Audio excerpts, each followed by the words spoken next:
Bwana Yesu asifiwe. Ninakusalimu katika jina la Yesu Kristo wa Nazareti, na tunamshukuru Mungu kwa ajili ya kutupa siku hizi tatu tena, na Mungu wetu ni mwaminifu. Nikukaribishe sana na nikuombe mkaribishe na mtu mwingine, mwambie tayari mwalimu Emilian Katupaemo yuko hewani ili aweze kushiriki ibada hii pamoja nasi. Na kabla sijakuletea neno la Bwana, nataka kuleta salamu za shukrani kwa ajili ya mkesha wetu wa tarehe 31 mwezi wa 7. Kwa hakika tunamshukuru Mungu sana kwa uaminifu wake, kwa namna alivyokuwa mwaminifu kwetu, kwa namna alivyotusaidia, na mkesha wetu ulikuwa mzuri na wa baraka. Na tunamshukuru pia kila mtu aliyepata nafasi ya kuhudhuria kwenye mkesha. Mungu akubariki sana, Mungu akubariki. Na tunashukuru pia wale ambao walisimama nasi kubeba gharama za mkesha. Mungu awabariki sana. Mahali ulikotoa Mungu akapaongeze, na Mungu akakubariki na kukufungulia milango ya baraka.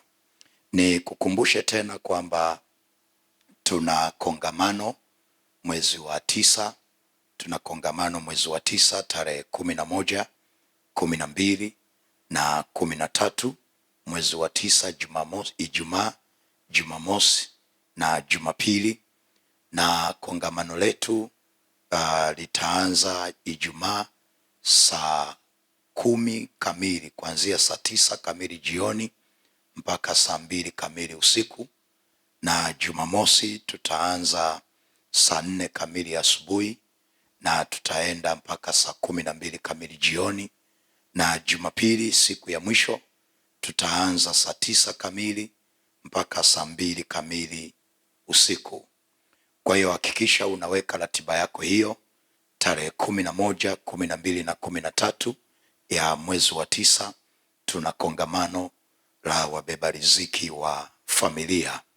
Na nikuombe pia kwa wale ambao waliweka nadhiri zao kwa ajili ya sadaka ya kufanikisha kongamano, ninakuombea Mungu akupe nafasi ya kukamilisha nadhiri yako.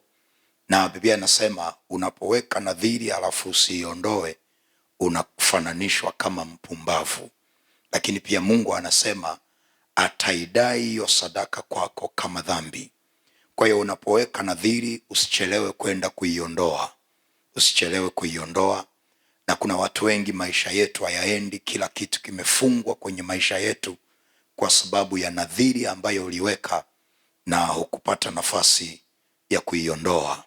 Kwa kama uliweka nadhiri ya kongamano, ni kuombe sana kisha unaondoa nadhiri yako, kisha unatoa hiyo sadaka ili iweze kutusaidia kwenye maandalizi ya kongamano.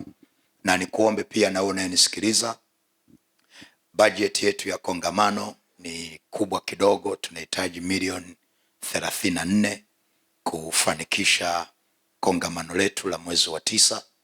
Kwa hiyo tukuombe sana, sikia na wewe kutumika pamoja nasi, sikia kupanda mbegu kwa ajili ya kongamano, na Mungu atakubariki wewe na atabariki na uzao wako pia, katika jina la Yesu Kristo wa Nazareti.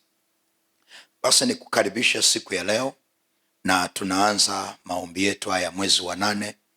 Tunaanza leo siku ya Jumanne na Jumatano, na tutamaliza siku ya Alhamisi. Kwa hiyo hakikisha unatenga hizi siku 3, hakikisha unazitenga huu muda kuanzia saa 4 kamili usiku, leo, kesho na Alhamisi. Na mjulishe na mtu mwingine pia ili aweze kuungana pamoja nasi, na Mungu atakubariki kwa kutumika pamoja nasi. Basi funika macho yako niombe. Mungu, ninakutukuza katika jina la Yesu. Asante kwa ajili ya kibali ambacho umetupa. Sema na mioyo yetu tena usiku wa leo, tuko tayari kukusikiliza. Na asante kwa ajili ya neno lako. Neno lako linaleta uzima, neno lako linatuhuisha, neno lako linatupa hatua mpya. Asante kwa uaminifu wako, katika jina la Mungu Baba na Mwana na Roho Mtakatifu. na wote tuseme amen. Na somo tulilonalo siku ya leo lina kichwa kinachosema alisema moyoni mwake. Alisema moyoni mwake. Somo tulilonalo lina kichwa kinachosema alisema moyoni mwake, na tunaongozwa na kile kitabu cha Mathayo sura ile ya 9 na ule mstari wa 20 mpaka wa 22. Mathayo sura ya 9 ule mstari wa 20 mpaka wa 22. Maandiko yanasema hivi. Ule mstari wa 20 anasema, natazama mwanamke aliyekuwa na ugonjwa wa kutokwa damu muda wa miaka 12 alikuja kwa nyuma, akagusa upindo wa vazi lake, kwa maana alisema moyoni mwake. Kwa maana alisema moyoni mwake, nikigusa tu upindo wa vazi lake nitapona. Yesu akageuka, akamwona, akamwambia, jipe moyo mkuu binti yangu, imani yako imekuponya. Yule mwanamke akapona tangu saa ile. Bwana Yesu asifiwe. Nimekuambia somo tulilonalo linasema alisema moyoni mwake. Na nikukumbushe kwamba kwenye mkesha tulikuwa na neno zuri ambalo linasema ikawa jioni, ikawa asubuhi. Na wale waliofuatilia mkesha nilikusemesha kwamba maisha ya watu wengi unaowaona leo ambao wamefanikiwa kimaisha, maisha yao yalianzia kwenye jioni kwenda kwenye asubuhi. Maisha yao yalianzia kwenye jioni na kwenda kwenye asubuhi. Kwa hiyo hakuna mtu yoyote ambaye ameanzia kwenye asubuhi. Watu wote unaowaona waliofanikiwa wameanzia kwenye jioni zao. Na wakati Mungu anaanza kuumba mbingu na nchi, nilikueleza ya kwamba alianzia kwenye jioni kwenda kwenye asubuhi. Na kila wakati yeyote anayeanzia kwenye jioni lazima ataishia kwenye asubuhi, na hiyo asubuhi haiwezi kubadilika. Lakini yule anayeanzia kwenye asubuhi, uwe na uhakika ataishia kwenye jioni. Yule anayeanzia kwenye asubuhi ataishia kwenye jioni.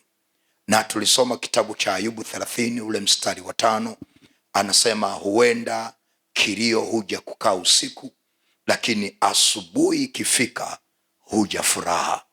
Kwa hiyo kila wakati kwenye maisha lazima uishi kwa kuamini ya kwamba kesho yako ni nzuri kuliko leo yako. Kila ukiamka asubuhi, jisemee tu moyoni kwamba kesho yangu ni nzuri kuliko leo yangu. Kwenye biashara, kesho yangu ni nzuri kuliko leo yangu au kuliko jana yangu. Jifunze kuamini kila wakati ya kwamba Mungu anaponipeleka ni pazuri kuliko alikonitoa. Mungu anaponipeleka ni pakubwa kuliko nilikotoka. Jifunze kuamini kila ukiamka asubuhi kwamba kesho yako ni nzuri kuliko jana yako. Na ndio maana tukasema ikawa jioni na ikawa asubuhi. Na kwenye story ambayo tumesoma, ambayo tutaitazama kwa siku 3 ambazo Mungu ametupa, ni story ya huyu mwanamke, au ni habari ya huyu mwanamke ambaye alikuwa kwenye jioni. Maandiko yanasema huyu mwanamke alikuwa na ugonjwa wa kutokwa na damu kwa muda wa miaka 12. Kwa hiyo amepita kwenye kipindi cha jioni kwa muda wa miaka 12. Amepita kwenye jioni yake kwa muda wa miaka 12. Na sijajua jioni yako wewe imekaa kwa muda kiasi gani. Huyu mama jioni yake ilikaa muda wa miaka 12. Amepita kwenye hii jioni, na alipokuwa kwenye jioni yake, maandiko yanasema alikuwa ana shida ya kutokwa na damu kwa muda wa miaka 12. Na hili tatizo ambalo lilimtesa kwa muda wa miaka 12 lilisababisha kitu ambacho inawezekana ukisoma histori hujawahi kukiona au kukiwekea mkazo. Hili jambo lilisababisha huyu mwanamke kupoteza identity yake au utambulisho wake. Hii jioni ambayo ameipitia, hii shida ya kutokwa na damu kwa muda wa miaka 12 imesababisha huyu mwanamke apoteze identity yake, apoteze utambulisho wake. Na maandiko yanasema, Biblia inamtambulisha huyu mama sio kwa majina yake. Ukisoma vizuri ule mstari wa Mathayo 9 na ule mstari wa 20 mpaka 22, Biblia inasema, natazama mwanamke aliyekuwa na ugonjwa. Natazama mwanamke aliyekuwa na ugonjwa. Kwa hiyo unaona, alipokuwa kwenye jioni yake, hii shida aliyokuwa anaipitia ya ugonjwa ilisababisha huyu mwanamke apoteze identity yake, apoteze utambulisho wake. Na Biblia inamtambulisha kama mwanamke aliyekuwa anatokwa na damu, na Biblia haitambulishi jina alilokuwa nalo, na maandiko hayamtambulishi huyu mama kwa majina yake. Maandiko yanamtambulisha huyu mama kwa shida aliyokuwa anaipitia, na maandiko yanasema, na mwanamke aliyekuwa na ugonjwa wa kutokwa na damu kwa muda wa miaka 12. Kwa hiyo huyu mama alikuwa ana identity inayotokana na jioni anayoipitia. Alikuwa na utambulisho ambao unatokana na jioni aliyokuwa anaipitia. Kwa hiyo kumbe jioni inaweza ikakupa utambulisho. Jioni inaweza ikakupa utambulisho. Na kwa sababu huyu mama alikuwa kwenye jioni yake, hii jioni ilimpa utambulisho, ilimpa identity. Na maandiko yanamtambulisha huyu mama sio kwa majina yake. Maandiko yanamtambulisha kwa jioni aliyokuwa anaipitia, ambayo ni jioni ya kutokwa na damu kwa muda wa miaka 12. Nikuonyeshe jambo lingine litakusaidia kwenye kitabu kile cha Marko sura ya 10. Angalia Marko sura ya 10 na ule mstari wa 46 mpaka wa 52. Kitabu cha Marko sura ya 10 na ule mstari wa 46 mpaka mstari wa 52. Biblia anasema hivi, ule mstari wa 46 anasema hivi, wakafika Yeriko, hata alipokuwa akiishika njia kutoka Yeriko pamoja na wanafunzi wake na mkutano mkubwa, mwana wa Timayo Bartimayo, yule mwombaji kipofu, alikuwa ameketi kando ya njia. Alikuwa ameketi kando ya njia. Naye aliposikia ya kwamba ni Yesu Mnazareti, alianza kupaza sauti yake na kusema, Mwana wa Daudi, Yesu unirehemu. Na wengi wakamkemea ili anyamaze, lakini alizidi kupaza sauti, Mwana wa Daudi unirehemu. Yesu akasimama. Yesu akasimama akasema, mwiteni. Wakamwita yule kipofu, wakamwambia, jipe moyo mkuu, inuka, anakuita. Akatupa vazi lake, akaruka, akamwendea Yesu. Yesu akamjibu akamwambia, wataka nikufanyie nini? Yule kipofu akamwambia, mwalimu wangu, nataka nipate kuona. Yesu akamwambia, enenda zako, imani yako imekuponya. Mara akapata kuona, akamfuata njiani. Nataka nikuonyeshe tofauti ya jioni ya huyu Bartimayo, mwana wa Timayo, na huyu mwanamke ambaye hawajataja jina lake. Huyu Bartimayo wakati anapita kwenye jioni yake haikubadilisha identity yake. Kwa hiyo kumbe jioni zinatofautiana. Jioni yako na jioni ya mtu mwingine vinatofautiana. Jioni ya huyu Bartimayo na jioni ya huyu mwanamke aliyekuwa anatokwa damu kwa miaka 12, jioni zao zilikuwa zinatofautiana. Na unaona huyu Bartimayo, maandiko au Biblia inapomtambulisha haimtambulishi kwa jioni anayoipitia kwanza. Maandiko yanamtambulisha kwa identity yake, ya kwamba mwana wa Timayo, Bartimayo, yule mwombaji kipofu, yule mwombaji kipofu.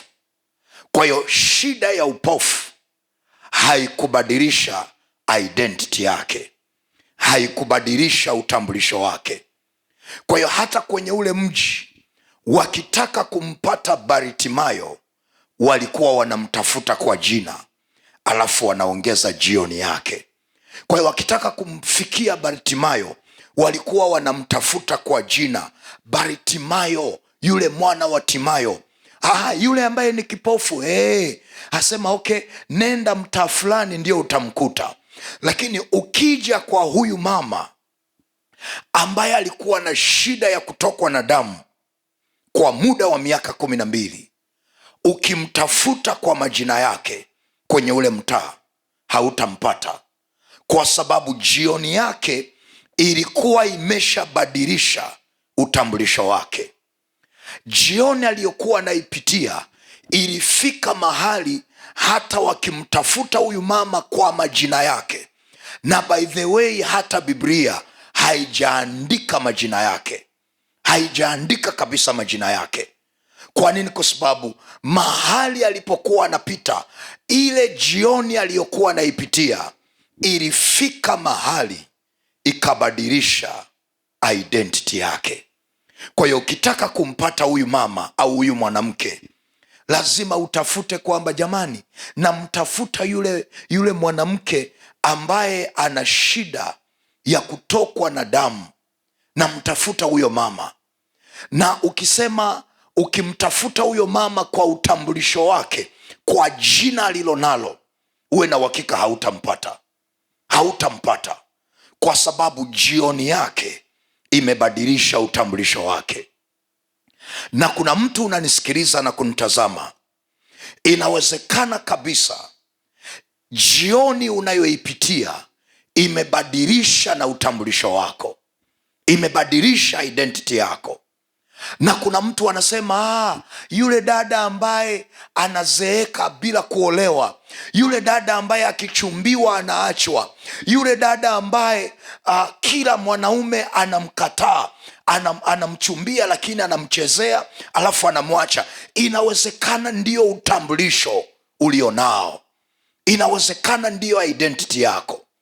Na kuna mwingine unanisikiliza, kuna mama unanisikiliza, inawezekana utambulisho wako ni utambulisho ya kwamba yule mama ambaye yuko kwenye ndoa lakini hajabahatika kuzaa.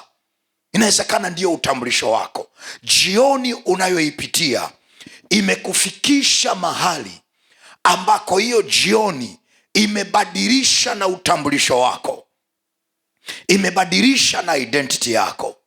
Na kuna mtu unanisikiliza, wanasema yule kijana ambaye amesoma lakini kila akitafuta kazi yapati. Ndiyo utambulisho wako, uko kwenye jioni, na jioni yako imebadilisha identity yako.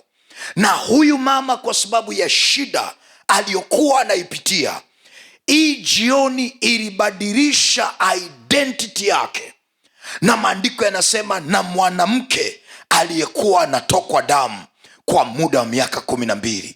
Huyu mama alikuwa na jina, huyu mwanamke alikuwa na jina, lakini kwa sababu ya jioni aliyonayo, ile jioni ilihakikisha inambadilishia huyu mama identity yake, ilibadilisha identity yake. Na mimi niko hapa katika jina la Yesu Kristo kukutangazia ya kwamba haijalishi jioni yako imebadilisha utambulisho wako. Niko hapa kutangaza katika jina la Yesu ya kwamba asubuhi yako inakuja kwa jina la Yesu. Asubuhi yako inakuja kwa jina la Yesu Kristo wa Nazareti. Ningeona washindi wanaotamka pamoja nami ya kwamba asubuhi yangu inakuja, asubuhi yangu inakuja. Andika tu hapo kwa imani, asubuhi yangu inakuja. Asubuhi yangu kwenye biashara inakuja, asubuhi yangu kwenye ndoa inakuja, asubuhi yangu kwenye uchumi inakuja. Na mwezi wa 8 ni mwezi wako wa ushuhuda katika jina la Yesu Kristo wa Nazareti. Mwezi wa 8 ni mwezi wako wa ushuhuda katika jina la Yesu. Na nataka nikupe ushuhuda huu kwa sababu nilikueleza ya kwamba mwezi wa 8 ni mwezi wa ushuhuda. Baada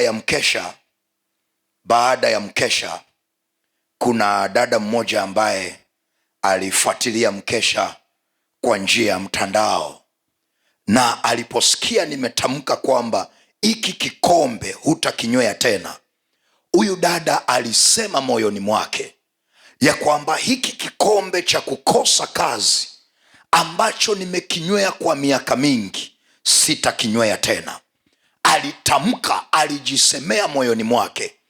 Na baada ya mkesha, siku ya Jumanne, baada ya mkesha Ijumaa, huyu dada alinipigia simu akaniambia, mtumishi, Mungu amefanya.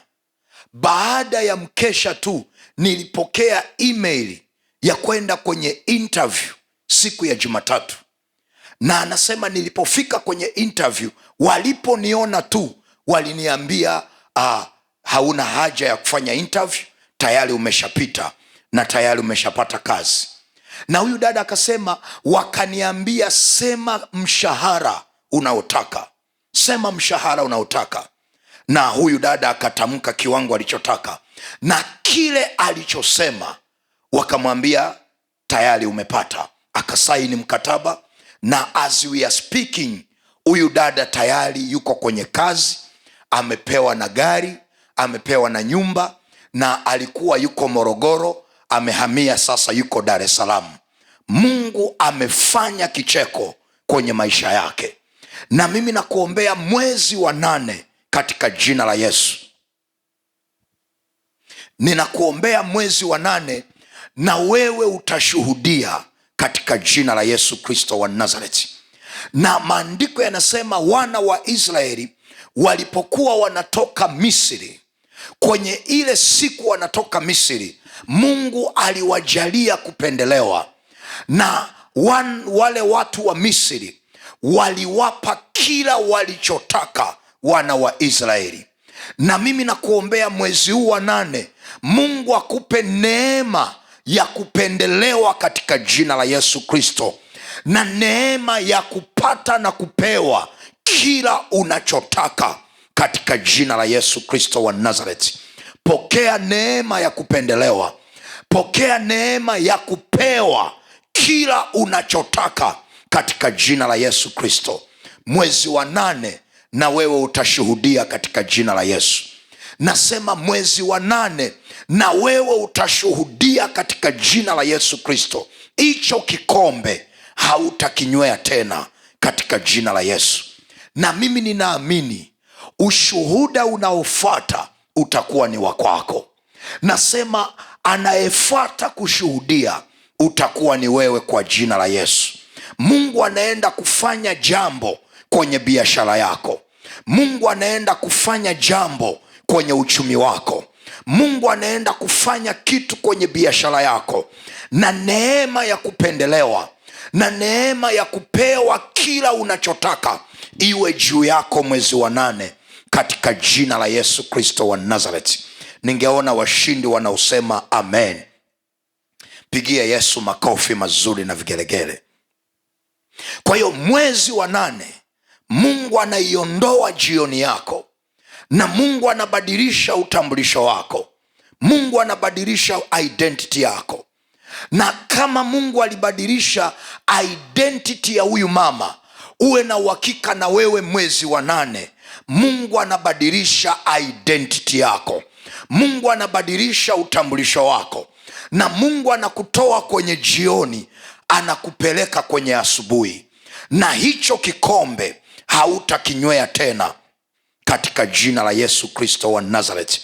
Ningeona washindi wanaosema pamoja nami ya kwamba hicho kikombe sitakinywea tena.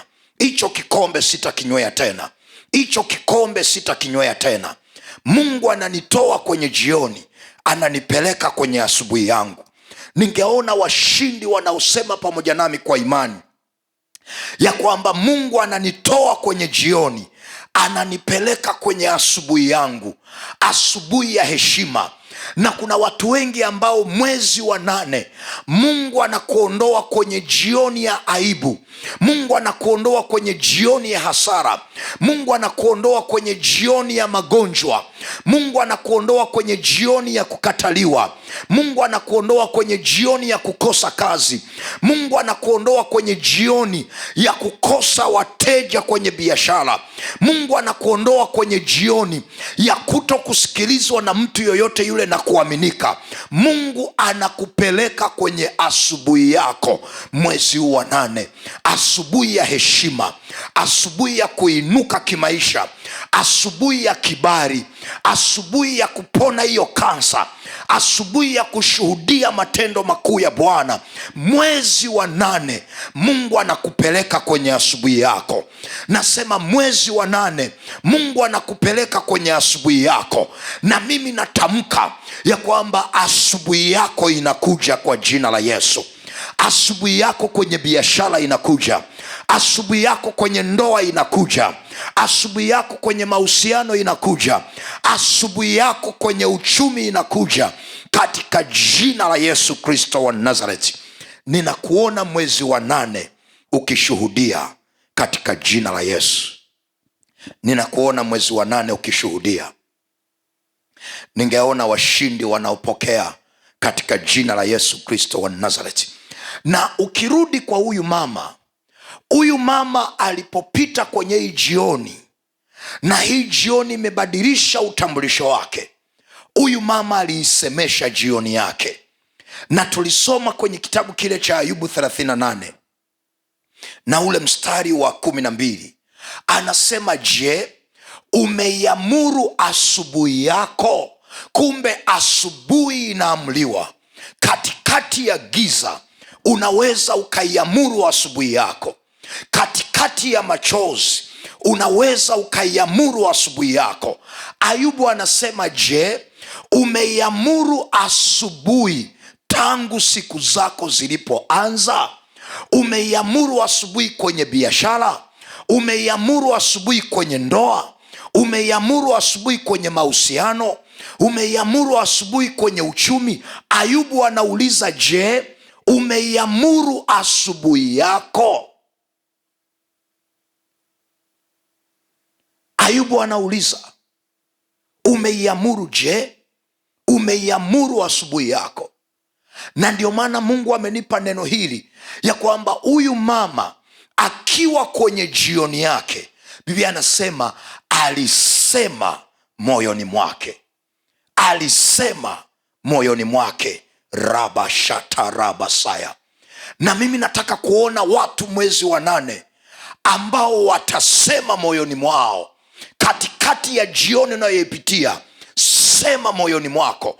Huyu mama katikati ya jioni aliyokuwa anaipitia, maandiko yanasema alisema, karabashaka, alisema moyoni mwake.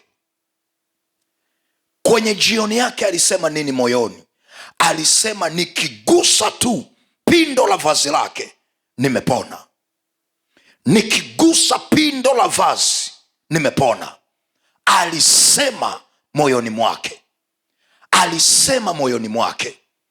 Na maandiko hayasemi kwamba alimwambia Yesu, no.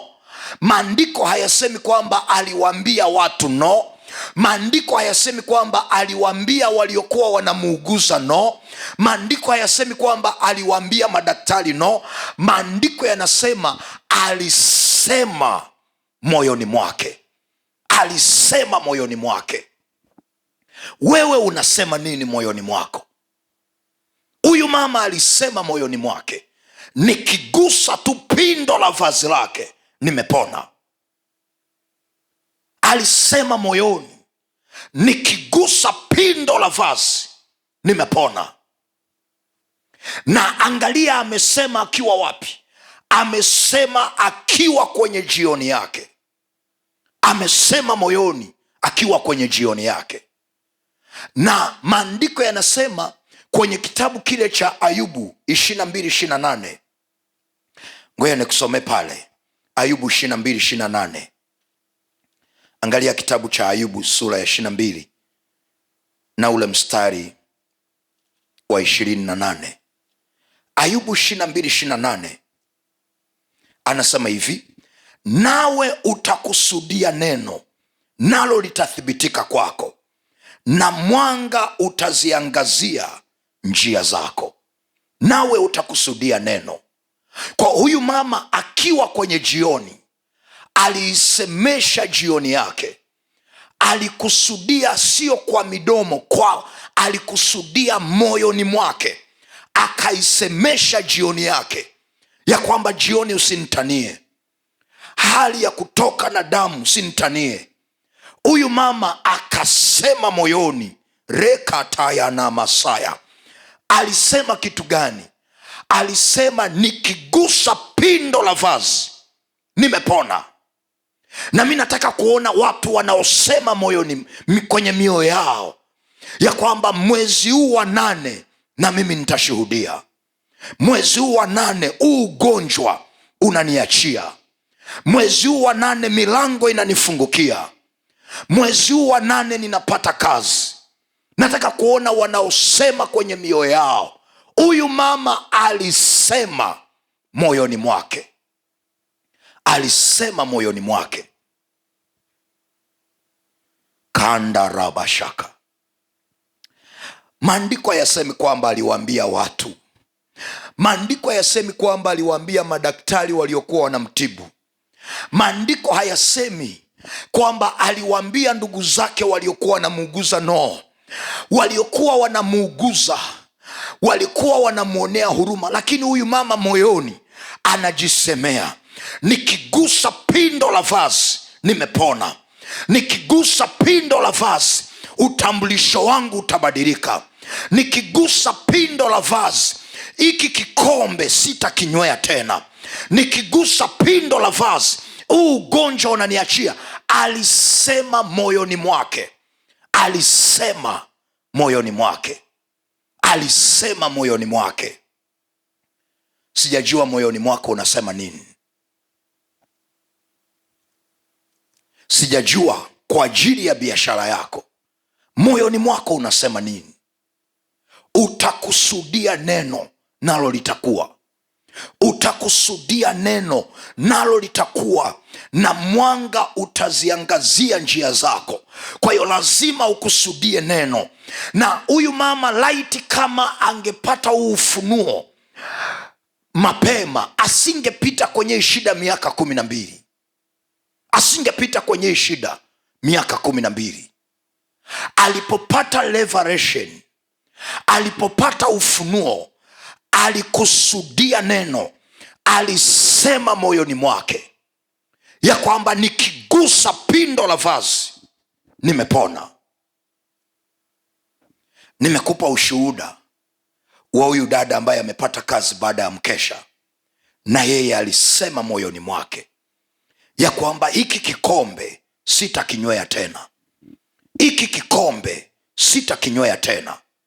Alisema moyoni mwake, alisema moyoni mwake. Kwa hiyo na huyu mama alisema moyoni mwake, alisema moyoni mwake. Na kuna mtu, unachosema kwenye midomo yako sicho unachosema kwenye moyo wako. Unaweza ukawa unaonyesha kwamba una nguvu kwa jinsi ya nje, lakini ndani ya moyo wako umekata tamaa kwa sababu ya jioni yako. Umekata tamaa kwa sababu ya jioni yako. Na kuna mwingine unaweza ukatabasamu kwa nje, lakini moyoni unalia, moyoni unalia. Na kuna mtu unanitazama, ndiyo maisha unayoyapitia, kwa nje unatabasamu, lakini moyo wako unavuja damu, moyo wako unalia kwa sababu ya jioni unayoipitia. Na Mungu anasema na wewe ya kwamba change your mindset. Sema moyoni mwako, sema moyoni mwako, nikigusa pindo la vazi nimepona. Na kuna mtu saa hii unaposikia sauti hii, kuna kitu Mungu anafanya kwenye maisha yako.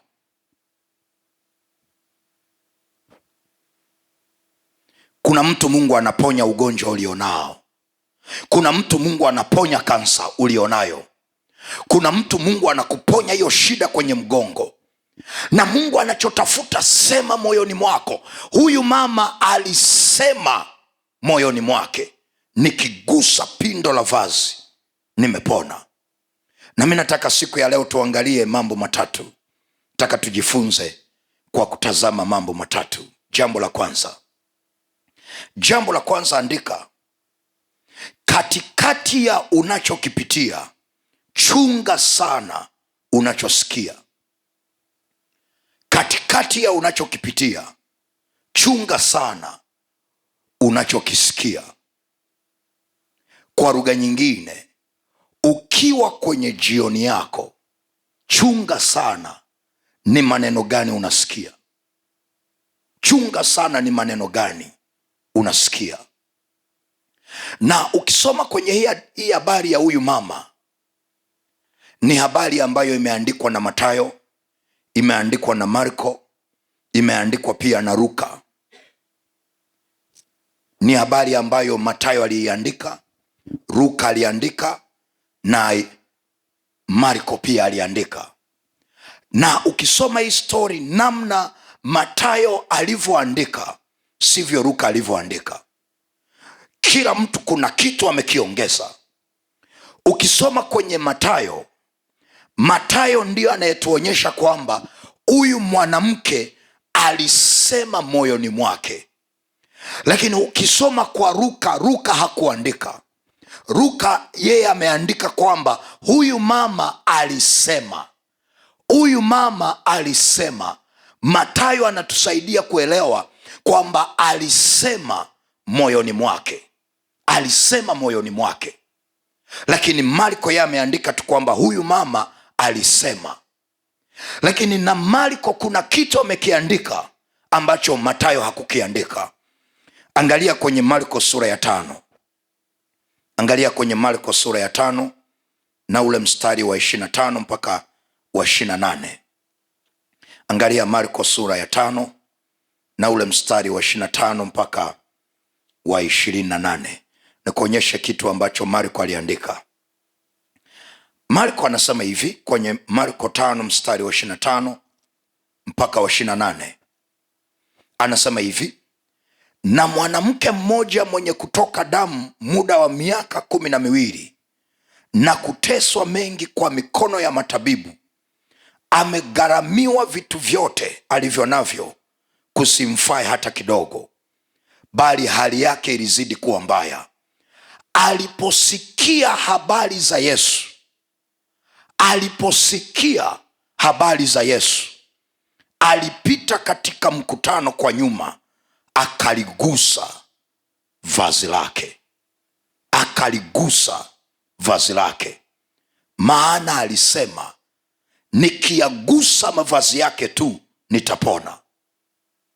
Nataka nikuonyeshe, Marko anatuandikia kwamba huyu mwanamke alipokuwa kwenye jioni yake ya kutokwa na damu kwa muda wa miaka 12, aligharamiwa kila kitu, amepelekwa kwa madaktari bingwa, na kama angekuwa Tanzania tungesema labda ameenda Muhimbili wakamwambia aende India, ameenda India. Madaktari wote wamehangaika kuhakikisha kwamba wanamsaidia, lakini haikuwezekana. Na Biblia anasema hali ya huyu mama ilizidi kuwa mbaya. Kwa hiyo maana yake hali ya leo ni mbaya zaidi, ya kesho ni mbaya kuliko ya leo. Akiamka tena leo, hali yake ni mbaya ya leo kuliko ya jana. Kila siku hali yake ilikuwa inazidi kuwa mbaya, na kama amehangaika miaka 12, maana yake alifika mahali akakata tamaa, na wanaomuuguza walifika mahali wakamkatia tamaa. Lakini akiwa kwenye hiyo jioni, maandiko yanasema alisikia habari za Yesu.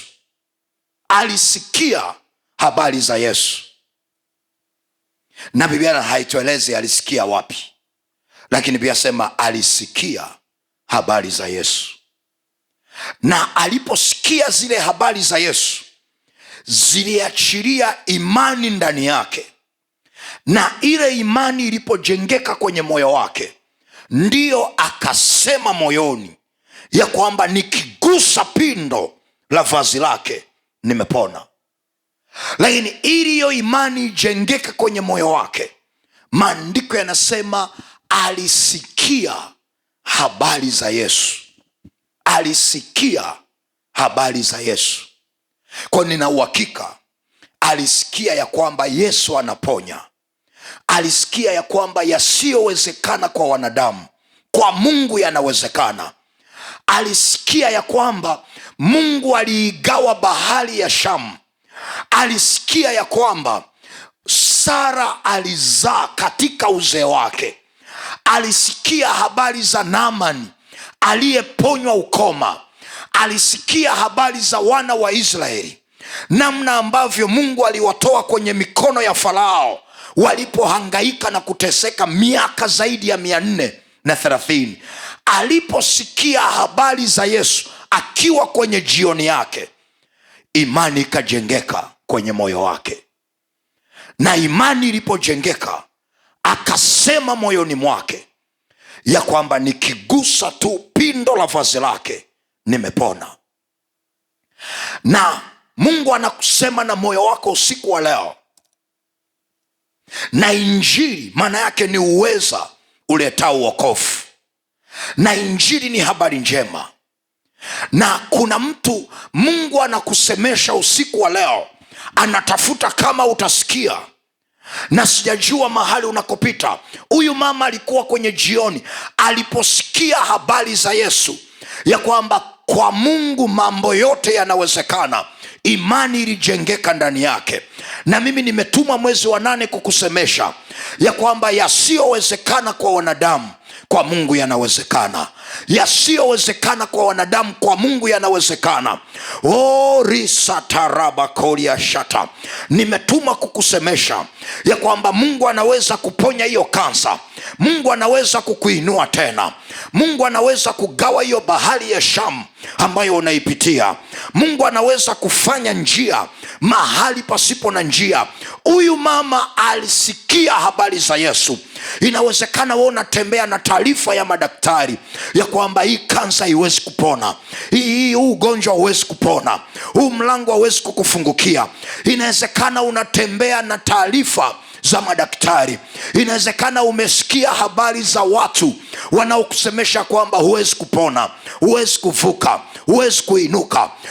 Sikia neno la Bwana ambalo Mungu anasema na wewe usiku wa leo. Yasiyowezekana kwa wanadamu, kwa Mungu yanawezekana kwa jina la Yesu. Yasiyowezekana kwa madaktari, kwa Mungu yanawezekana. Nasema kwa Mungu yanawezekana. Hiyo bahari ya Shamu anaweza akaigawanya na njia ikatokea. Hiyo vita ulionayo kwenye biashara, Mungu anaweza akapigana hiyo vita yako. Hiyo vita ulionayo kazini kwako, Mungu anaweza akapigana, akafanya njia mahali pasipo na njia. Huyu mama aliposikia habari za Yesu, aliposikia habari za Yesu. Wewe umesikia habari gani ukiwa kwenye jioni yako? Na huyu mama akiwa kwenye jioni yake, akiwa pale kitandani amelala, anawaambia jamani, niwekeni mahubiri, nataka nimsikilize mwalimu Katubaemo. Kwa yuko pale kwenye drip, ametundikiwa drip. Madaktari wamemwambia kwamba hii shida ya kutokwa na damu haiwezi kupona. Yeye yuko pale anasikiliza ya kwamba Mungu anaweza akaponya, Mungu anaweza akakausha hiyo damu, Yesu anaweza akaondoa msiba wako. Na alipokuwa anasikia habari za Yesu, ratabashika tarabasaka, imani ikajengeka ndani yake. Na Warumi 10:17 maandiko yanasema imani chanzo chake ni kusikia. Imani chanzo chake ni kusikia. Kwa hiyo ukiwa kwenye jioni yako, chunga sana ni maneno gani unayasikia. Chunga sana ni maneno gani unayasikia. Nakumbuka mwaka mmoja nilialikwa kwenye mkutano kwenye kijiji kimoja hivi, na tukafanya mkutano siku ya kwanza, na ni miaka ya zamani kidogo. Na tulipoalikwa kwenye huo mkutano, nakumbuka nilifikia kwenye nyumba ya mchungaji kanisani. Kwa hiyo tukafanya mkutano siku ya kwanza, ya pili na ya tatu na ya nne. Na siku ya tano kuna familia moja wakaleta kijana wao wa miaka 12 ambaye tangu amezaliwa hajawahi kutembea. Kuanzia mwaka wa kwanza mpaka akafikisha mwaka wa 12 hajawahi kutembea. Na walipokuja kwenye ule mkutano, walikuwa wanakuja siku ya kwanza, siku ya pili, siku ya tatu na siku ya 4. Na siku ya 5 wakaamua kumleta. Walipofika pale wakatueleza kwamba mwalimu, nimehangaika na huyu mtoto hospitali zote, lakini madaktari walituambia ana shida kwenye mambo ya hizi nerve system zinazohusika na mambo ya ufahamu kwenye ubongo. Kwa hiyo ndizo zinazopelekea mawasiliano kwenye mifumo yake inayohusika na mambo ya kutembea. Kwa nasema madaktari wamenisemesha kwamba hawezi kupona. Lakini hii familia wakasema, tulipokusikiliza kuanzia siku ya kwanza kwenye mkutano, kuna kitu kimeingia kwenye mioyo yetu ya kwamba Yesu anaweza akamponya kijana wetu. Yesu anaweza akamponya. Na kwa sababu hiyo tukachukua hatua ya imani ya kuja kwako mtumishi, ili umwombee kijana wetu huyu. Na waliponisemesha namna hiyo, nikamtazama yule mtoto, ana miaka 12, anaongea lakini hawezi kutembea na hajawahi kusimama kabisa. Nikawafundisha neno la Mungu la kujenga imani tena ndani yao, na nikawauliza, mnaamini ya kwamba huyu kijana anaweza kuinuka na kutembea? Wakasema ndio. Nikabandika mkono juu ya yule kijana, nikabandika na mikono kwenye miguu yake, nikatamka katika jina la Yesu Kristo wa Nazareti, rise up and walk. Inuka na utembee, pokea nguvu ya kutembea. Na tulipoomba pale, hakuna hata pepo lilipuka wala hata kutikisika. Tulivyomaliza nikasema amen, nikawatia moyo, nikaambia kwa Mungu mambo yote yanawezekana, na wale wazazi wakasema mtumishi, tunaamini. Wakaondoka. Walivyorudi nyumbani, muda ukafika wa usiku, wakala na muda wa kulala ukafika, wakampeleka huyu kijana kwenye chumba chake, wakamlaza pale, na ilikuwa huyu kijana akishikwa na short call, anaita mama, ili mama aje kumbeba na kumpeleka washroom. Kwa hiyo ilipofika saa 8 usiku, amebanwa na mkojo, anatakiwa aende washroom. Huyu kijana ameamka ili aite mama, anashangaa mwili ni kama vile umekuwa mwepesi. Anainua miguu, anashangaa inainuka, anainyoosha inaenda. Akaishusha chini ya kitanda, akasimama, akashangaa amesimama. Alipokunjua mguu anajaribu kutembea, anashangaa mguu unaenda. Akapiga kelele akisema, mama, baba, ninatembea. Wakaamka wakasema, nini? Wanaenda kuona yule kijana ameanza kutembea. Wakalia kwa machozi, wakampigia mchungaji. Wakasema, mchungaji, kijana wetu yule tuliyemleta muombe, anatembea. Wakasema, tunakuja kanisani saa 8 usiku. Wakaja pale kanisani, wakatuamsha. Tulimshukuru Mungu sana sana. Lakini chanzo cha huu muujiza ni baada ya hawa wazazi kusikia neno kwenye ule mkutano, kwa sababu imani chanzo chake ni kusikia, na kusikia huja kwa neno la Kristo. Kwa hiyo katikati ya unachokipitia, chunga sana unachokisikia. Chunga sana unachokisikia. Na ndio maana Mungu anakusemesha maneno haya usiku wa leo, ya kwamba yasiyowezekana kwa wanadamu, kwa Mungu yanawezekana. Yasiyowezekana kwa wanadamu, kwa Mungu yanawezekana. Jambo la pili, andika, kuna vita ambavyo lazima uvishinde kwanza moyoni mwako kabla hujavishinda nje. Kuna vita lazima kwanza uzishinde moyoni mwako kabla hujashinda nje, kwa sababu ushindi tunauona nje, uponyaji tunauona nje, unaanzia kwanza kwenye moyo wako ndani. Na ndio maana Biblia sema, aonavyo mtu nafsini mwake ndivyo alivyo. Kwa hiyo manake, tukitaka kukusaidia kwanza, sio kutamka uponyaji, lazima tushughulike na kubadilisha unavyojiona ndani. Lazima tupambane kubadilisha unavyojiona ndani. Na ndio maana huyu mwanamke aliposikia habari za Yesu, zile habari za Yesu zilienda kubadilisha namna anavyoona ndani yake. Na lile neno alilosikia, zile habari za Yesu alizosikia, zilianza kubadilisha namna anavyoona ndani. Alipokuwa anaona kukata tamaa, zile habari za Yesu ziliachilia tumaini ndani yake. Alipokuwa anaona hali ya kufa, zile habari za Yesu alizosikia zilimpa tumaini la uponyaji.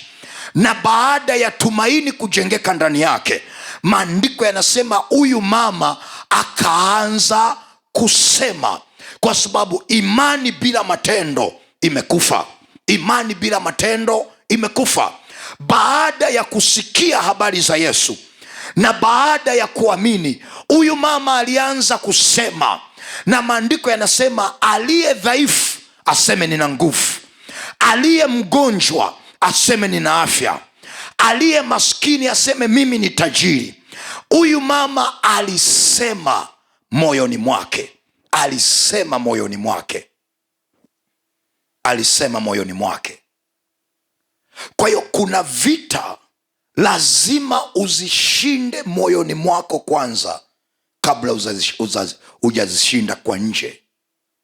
Na kuna mtu mahali ulipokwamia ni huku kwenye moyo.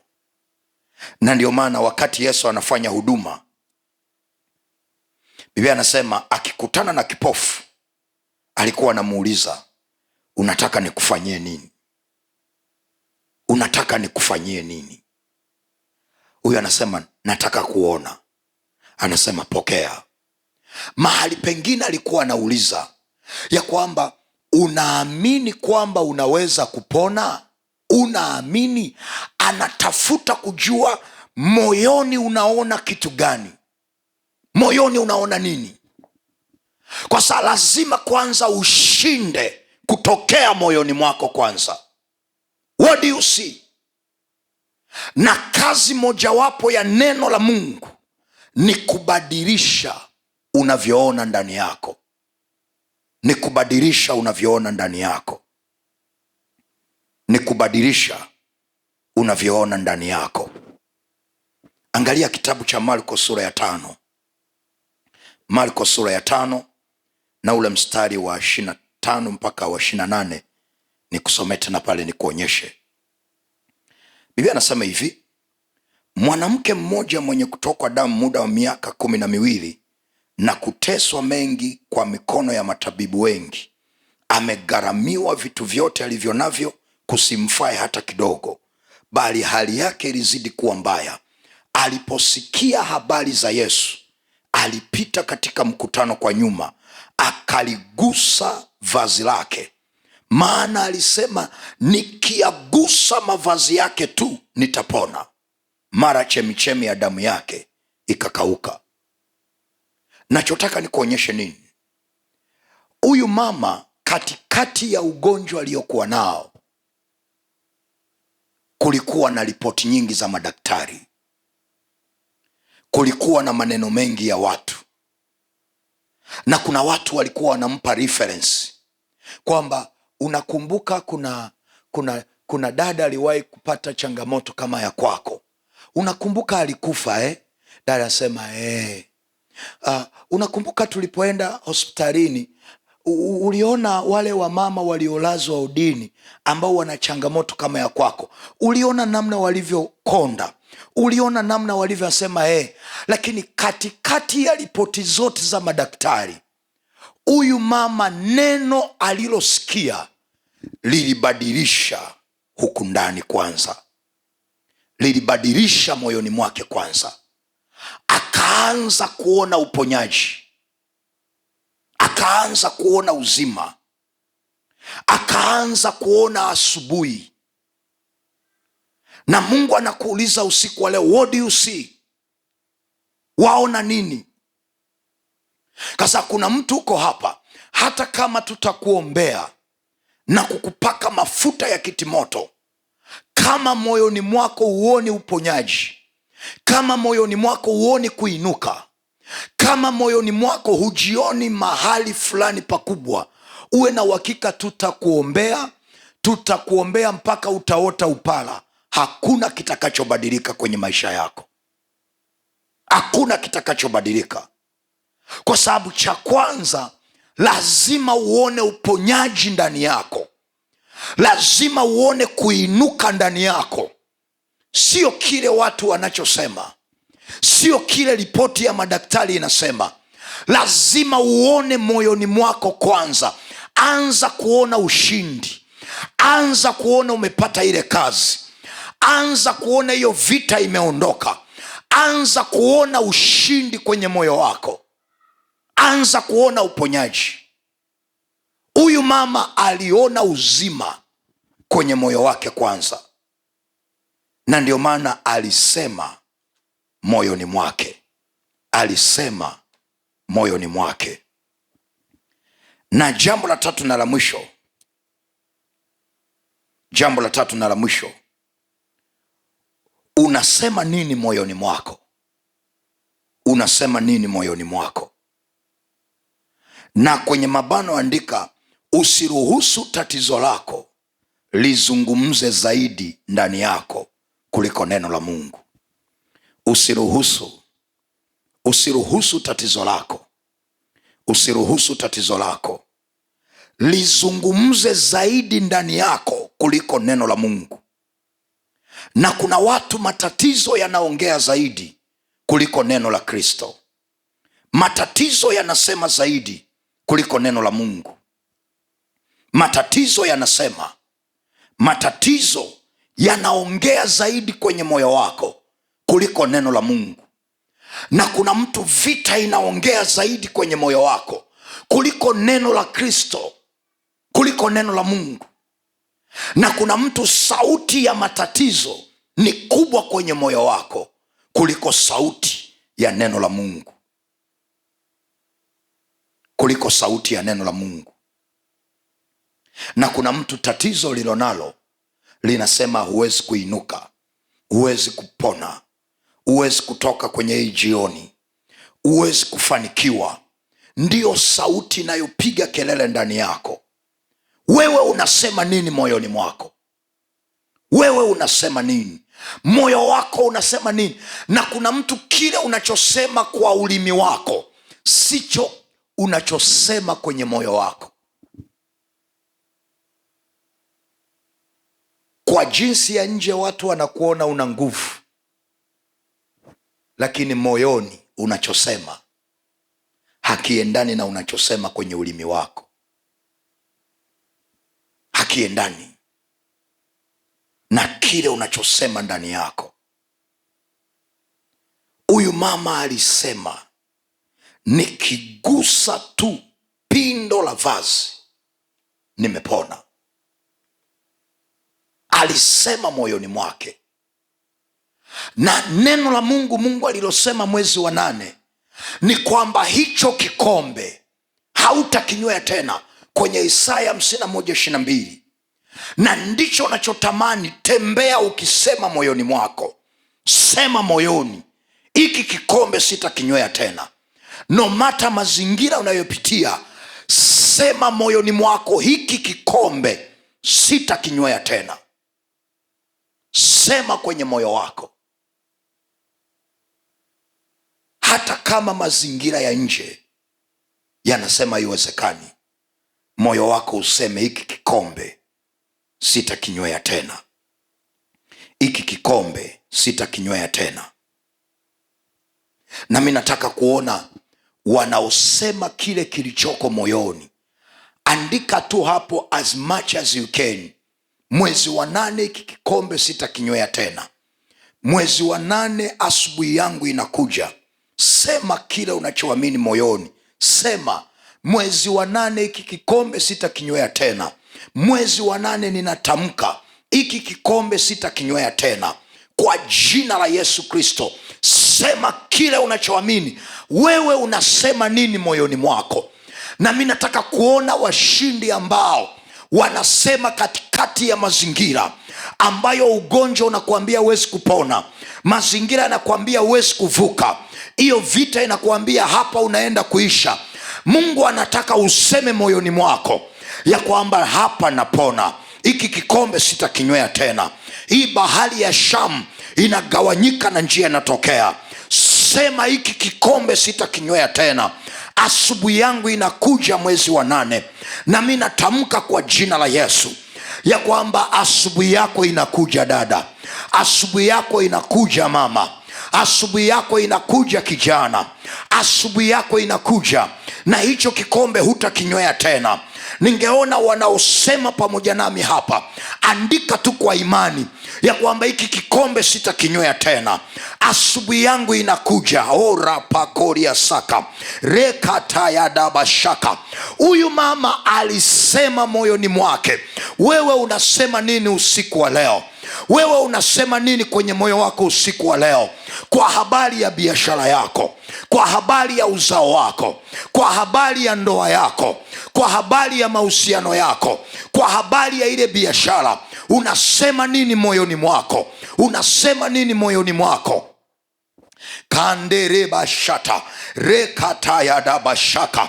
Oh, rapako, ningeona wanaosema pamoja nami ya kwamba hiki kikombe cha magonjwa sitakinywea tena, hiki kikombe cha hasara sitakinywea tena, hiki kikombe cha umaskini sitakinywea tena.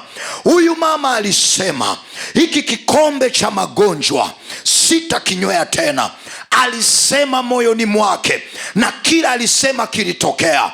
Na wewe unachosema usiku wa leo kinatokea mwezi wa 8. Unachosema kwa habari ya biashara yako leo kinatokea kwenye maisha yako. Unachosema kwa habari ya mahusiano yako leo kinatokea mwezi wa 8 kwa jina la Yesu. Unachosema kwa habari ya biashara yako kinatokea kwa jina la Yesu. Huyu mama alisema moyoni mwake, na mimi natafuta watu ambao wanaweza kusema kwenye mioyo yao. Wako wapi washindi usiku wa leo wanaweza kusema kwenye mioyo yao rata yana mashaka ya kwamba hii kansa inapona, uvimbe unayeyuka, rapakoria saka, milango inanifungukia, hiki kikombe sitakinywea tena. Wako wapi wanaosema kwenye mioyo yao? Nione washindi. Punga mkono wako pamoja nami. Risakataraba shaka. Sauti ya neno la Bwana iwe kubwa kwenye moyo wako kuliko sauti ya jioni yako, kuliko sauti ya mazingira unayoyapitia, kuliko sauti ya vita ulionayo, kuliko sauti ya changamoto ya uchumi, kuliko sauti ya changamoto ya madeni. Risandaraba shaka. Wako wapi wanaosema kwenye mioyo yao ya kwamba mwezi wa 8 napandishwa cheo, mwezi wa 8 biashara inanipa faida, mwezi wa 8 mlango wa kusafiri kimataifa unanifungukia, mwezi wa 8 wateja watamiminika kwenye biashara yangu. Wako wapi wanaosema mioyoni mwao? Wako wapi wanaosema usiku wa leo?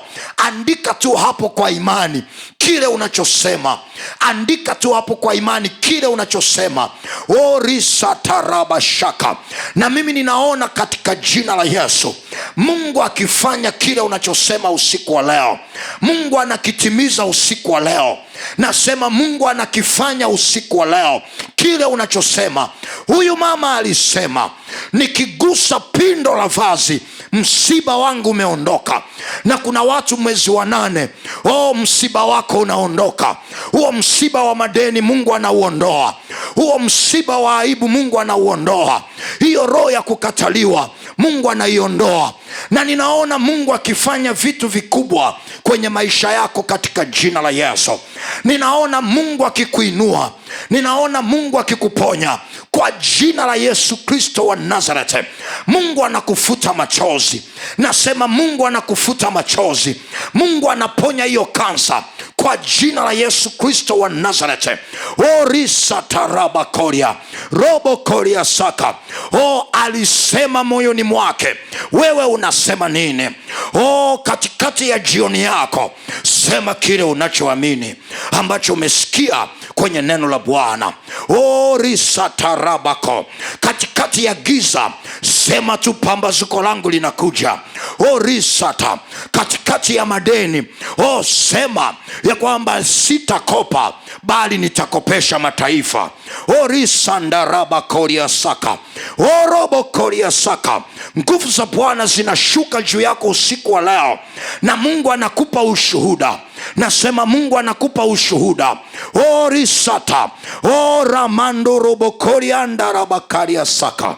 Katika jina la Yesu Kristo wa Nazareth. Nyanyua mikono yako niombe kwa ajili yako. Mungu, ninakushukuru katika jina la Yesu. Asante kwa ajili ya siku ya kwanza katika wiki hii, katika siku hizi 3 ambazo umetupa. Ninaomba Bwana katika jina la Yesu, kila ambacho mtoto wako anakisema moyoni kwa imani, naomba ukakitimize mwezi huu wa 8. Naomba ukamfanyie sawa sawa na kuamini kwake. Kile anachotamka na kusema moyoni mwake katika jina la Yesu, ninaomba Bwana ukakikamilishe. Ninaomba Bwana ukakitimize kwa jina la Yesu. Angalia huyu dada Bwana, anasema moyoni mwake ya kwamba mwakani majira kama haya na mimi nitavaa shela.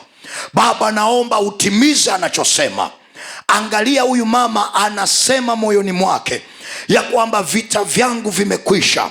Baba, pigana vita yake, leta amani kwenye uchumi wake, leta amani kwenye kazi yake, kwa jina la Yesu Kristo wa Nazareti, katika jina la Yesu. Angalia, huyu baba anasema Bwana ya kwamba anapokea mpenyo kwenye uchumi. Mungu, sawasawa na kila anachosema, ninaomba ukamfanyie kwa jina la Yesu, katika jina la Yesu Kristo wa Nazareti. Rikamando robo shata, ninatamka katika jina la Yesu, hicho kikombe hutakinywea tena. Hicho kikombe cha hasara hautakinywea tena. Hicho kikombe cha mateso hautakinywea tena. Hicho kikombe cha ugonjwa hautakinywea tena. Hicho kikombe cha kukataliwa, rapako, endelea kukataa. Omba, kataa hicho kikombe, hutakinywea tena. Kataa kwa imani katika jina la Yesu ya kwamba hicho kikombe hutakinywea tena. Rikamanda rabakoria sata, rekatarabakoria rendo zikata, rekamanda radabashata. Endelea tu kuomba mahali ulipo, endelea kusema moyoni mwako, hiki kikombe sitakinywea tena. Rekataya rimando zikata, rekapakoria ndarabasa. Kuna watu unapoendelea kuomba, nguvu za Mungu zinashuka juu yako. Riko tarandabasira rimande katarabasika, nguvu ya uponyaji inapita juu yako. The mighty name of Jesus. Pokea kwa jina la Yesu, pokea kwa jina la Yesu, pokea kwa jina la Yesu, pokea kwa jina la Yesu. Endelea tu kuomba, endelea kutamka, endelea tu kuomba, endelea kutamka. Rakasaka rekandarabakoria, rekandarabasaka, rekandarabakoria, riko zikata, rekataya na mazoradia, rendo zikata, rikamandereboshaka, rataya na masaya, rekatarabakoria saka, riko zikatarabashata, kwa jina la Yesu Kristo wa Nazareti. Mungu, ninakushukuru katika jina la Yesu. Asante kwa ajili ya ibada ya siku ya leo. Sawa na kile mtoto wako alichotamka, Baba, natamka kikatokee. Natamka kikatokee katika jina la Yesu.